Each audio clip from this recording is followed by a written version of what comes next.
মামার বাড়ি থেকে কয়েক পা হাঁটলেই বড় রাস্তা, ইট বেছানো চওড়া রাস্তা পূবে ও পশ্চিমে চলে গেছে। পুলক পৌষের সকালে হাঁটতে হাঁটতে সেই রাস্তার ওপর দাঁড়ালো।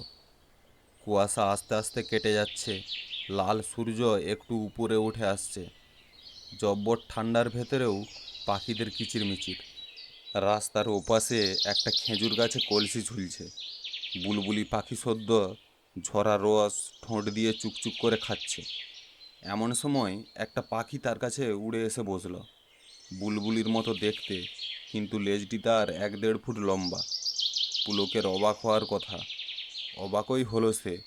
সেই দিকে চেয়ে ভাবল, বুলবুলির লেজ এত লম্বা হয় নাকি? তবে কি অন্য পাখি? বুলবুলির মতো সে আওয়াজ তুলে ডাকল। ফুরুত করে উড়ে গেল জঙ্গলটার দিকে। যাওয়ার সময় লম্বা লেজটি বাতাসের ওপর যেন ঢেউ খেলে গেল। পুলক রাস্তা পার হয়ে সেদিকে এগিয়ে যায়। জঙ্গল বলতে চৌধুরীদের পোড়ো বাড়ি। চৌধুরীরা চলে গেছে শহরে, এখানে তাদের কেউ থাকে না। ফলে যা হওয়ার তাই, বাড়িটা আস্তে আস্তে পোড়ো হয়ে গেছে। দরজা জানালা খুলে নিয়ে গেছে চোরে। সামনের বাগানে ফুল গাছের পাট চুকে গেছে কবে।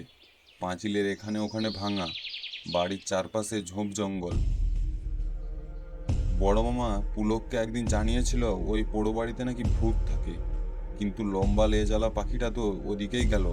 তাকে তো যেতেই হয়, ভালো করে দেখতে হয় তাকে।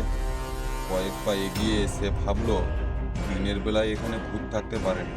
সূর্যের আলোতে সব পরিষ্কার, অন্ধকার না হলে ওরা থাকবে কি করে? আরও এগিয়ে গেল পুলক। মরচে পড়া লোহার গেট, গেটের পাশে পাঁচিলের ভাঙা ফোকর। সে আস্তে আস্তে ফোকর গলে ওপারে গিয়ে দাঁড়ালো। বেশ কিছুক্ষণ এদিক ওদিক চেয়েও কোনো হদিশ পেল না সেই পাখিটা। অথচ এদিকে এসেছে সে, কোথায় যেতে পারে? পুলক ভাবছে, এমন সময় কে কে হাসে? পুলক চমকে যায়। আমি আমি কে? একটা গাছের পেছন থেকে বেরিয়ে এলো সে। পরনে তেল চিটচিটে ময়লা ছেঁড়া প্যান্ট, এই শীতে একরকম উদ্যম শরীর, একটা ছেঁড়া জামা গায়ে জড়ানো। তার বয়সী একটা ছেলে সামনে এসে দাঁড়ালো। আমি ভূত। পুলক সভয়ে বলল। ভূত না ভূত?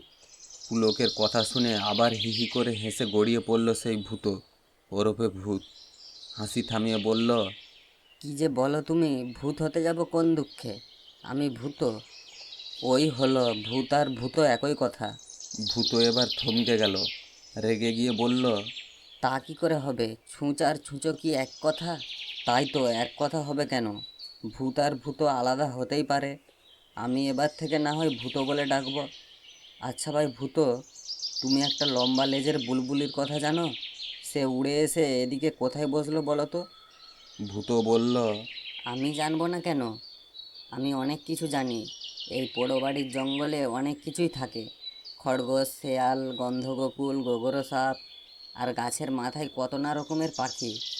আর ভূত? ভূত থাকে না? ভূত তো আছে। পুলকের সঙ্গে ভূতর এরকম অনেক গল্প হলো, অনেকক্ষণ অনেক রকমের কথা। সে যে মামার বাড়িতে এসেছে তা শোনালো তাকে। ভূত তাকে আমন্ত্রণ জানালো যেন সে তার কাছে রোজ আসে। কথা দিল অদ্ভুত ওই বুলবুলির ঠিকানা জানাবে, যদি চায় একটা তুলতুলে খরগোশের ছানাও দেবে। ব্যাস, প্রতিদিন সকালে পুলক হেঁটে হেঁটে চলে আসে ওই পোড়ো বাড়ির দিকে। আর ভূত ঘুম থেকে উঠে অপেক্ষা করে সেই গাছগাছালির জঙ্গলে। একদিন পুলককে সে কুড়িয়ে দিয়েছে পাখিটির লম্বা পালক। সেদিন পুলককে এগিয়ে যেতে হলো না। ভূত তার জন্যে আগ বাড়িয়ে অপেক্ষা করছে সামনের রাস্তায়। কাছাকাছি যেতেই তাকে সাগ্রহে ডেকে নিয়ে গেল। এক ভাঙা ফোকর দিয়ে ভেতরে ঢুকে একটা গাছের গোড়ায় বাঁধানো চাতালে বসলো দুজনে।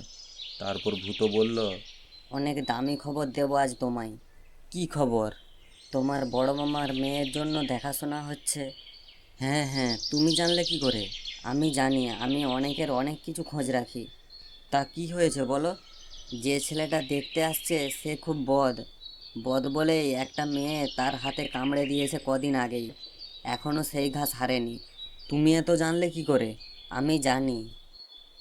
ভূত আবার বলল, এই খবরটা তোমাকে জানানো দরকার বলে ভাবছিলাম, তাই খবরটা দিলাম। সেদিন বেলা 10টার সময় কয়েকজন লোক এলো মামার বাড়িতে। তাদের মধ্যে পাত্র ছেলেটিও। ছেলেটি নাকি ভালো, বিদ্বান, ভালো চাকরি করে, বেশ বড় লোক। বড় মামার বড় পছন্দ সেই পাত্রকে। সুযোগ বুঝে একসময় মামাকে বলে ফেলল পুলক। মামা, এ ছেলেকে মঞ্জুদির সঙ্গে বিয়ে দিও না।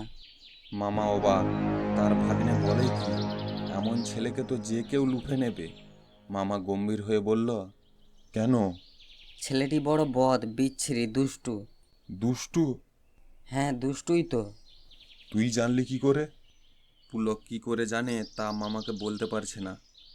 পোড়ো বাড়িতে তার যেতে মানা, অথচ সেই পোড়ো বাড়ির ভূতের সঙ্গে তার বন্ধুত্ব। আর ভূতর কাছে শুনেছে সে, এ কথা কেমন করে বলবে তার মামাকে? শুধু বলল, আমি জানি মামা। শুধু জানি বললেই হবে? প্রমাণ? পুলক প্রথমে বলতেই চাইছিল না, শেষে গাঁই গুঁই করে বলল, ওর ডান হাতে এক মেয়ের দাঁতের কামড়ের দাগ রয়েছে, তাই ফুল হাতা জামা পরে ঢেকে এসেছে। তোমরা খুললেই দেখতে পাবে। কি বলছিস তুই? সত্যি সেই প্রমাণ মিলল। দেখা গেল একটি ক্ষত। যদিও সেই পাত্র ও তার সঙ্গী স্বীকার করেনি দাঁতের কামড়ের ক্ষত বলে। অতিথিরা বিদায় হতেই সকলে হামলে পড়ল পুলককে নিয়ে। সকলের একই প্রশ্ন, তুই কি করে এত বৃত্তান্ত জানলি? পুলক বলল, ভূ ভূকি রে ভূত? না না, ভূত নয়, ভূত। ভূত এসব বলেছে, ভূতর কাছে জেনেছি। মামা অবাক, বলিস কি রে, ভূত? তা সে কোথায় থাকে? ওই পোড়ো বাড়িতে আমার বয়সী একটা ছেলে, খুব গরিব। এখানে সেখানে ছেঁড়া কাগজ কুড়ায়, চটের বস্তায় ভর্তি করে তা নিয়ে এসে তোলে ওই বাড়িতে। আমার বন্ধু। কি বললি? যারা শুনছিল সকলে অবাক। ভূত নামে একজন মা বাপ হারা ছেলে ওখানে থাকতো বটে, তবে সে তো মারা গেছে। গত বছর রাস্তায় কাগজ কুড়োতে গিয়ে লরি চাপা পড়ে।